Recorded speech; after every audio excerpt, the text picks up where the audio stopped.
Belinda here, and it's time for Wisdom Warrior Wednesday on Thursday morning. I was really busy last night and it totally slipped my mind that I come to you every Wednesday. Anyway, remiss of me, yes, but here we are today. Last week we spoke about, the million different things and how all of those things set us up for where we are now. This week I want to go a little bit deeper, because sometimes we outgrow a version of our life long before we're actually willing to admit it. The job still works on paper, the relationship still functions, the business still operates, home still looks perfectly acceptable. Nothing is obviously wrong, yet something doesn't feel quite right. The conversations don't energize you. The environment doesn't really reflect you anymore. The routines feel a bit bleh. The version of success that you once pursued perhaps no longer feels particularly successful. Many people find this quite confusing.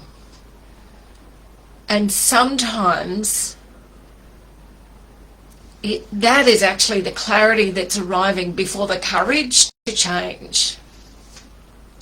Growth can feel uncomfortable because it asks us to question choices that once made complete sense. That doesn't mean those choices were wrong at the time.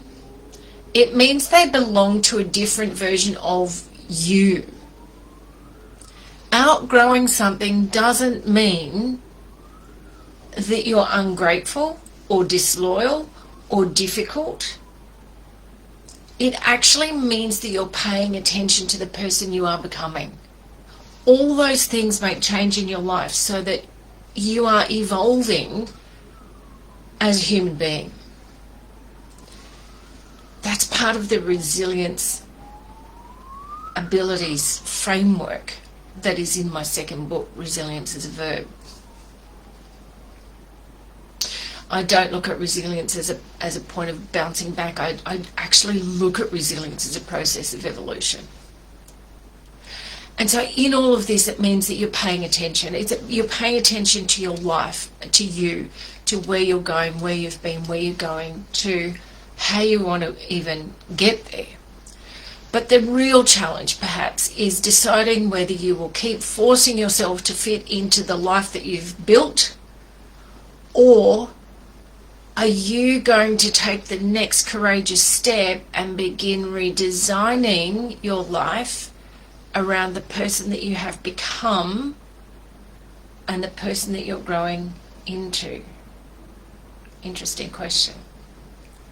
So perhaps you can ask yourself this question: what in your life still fits right now?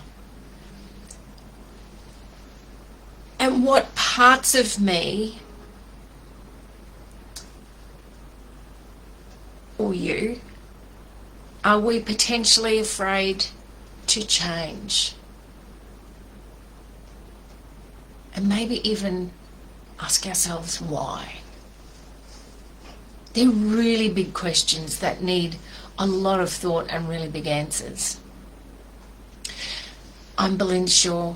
This has been Wisdom Warrior Wednesday on Thursday. And I will see you next week on Wednesday. I promise it'll be Wednesday. Till then, bye for now.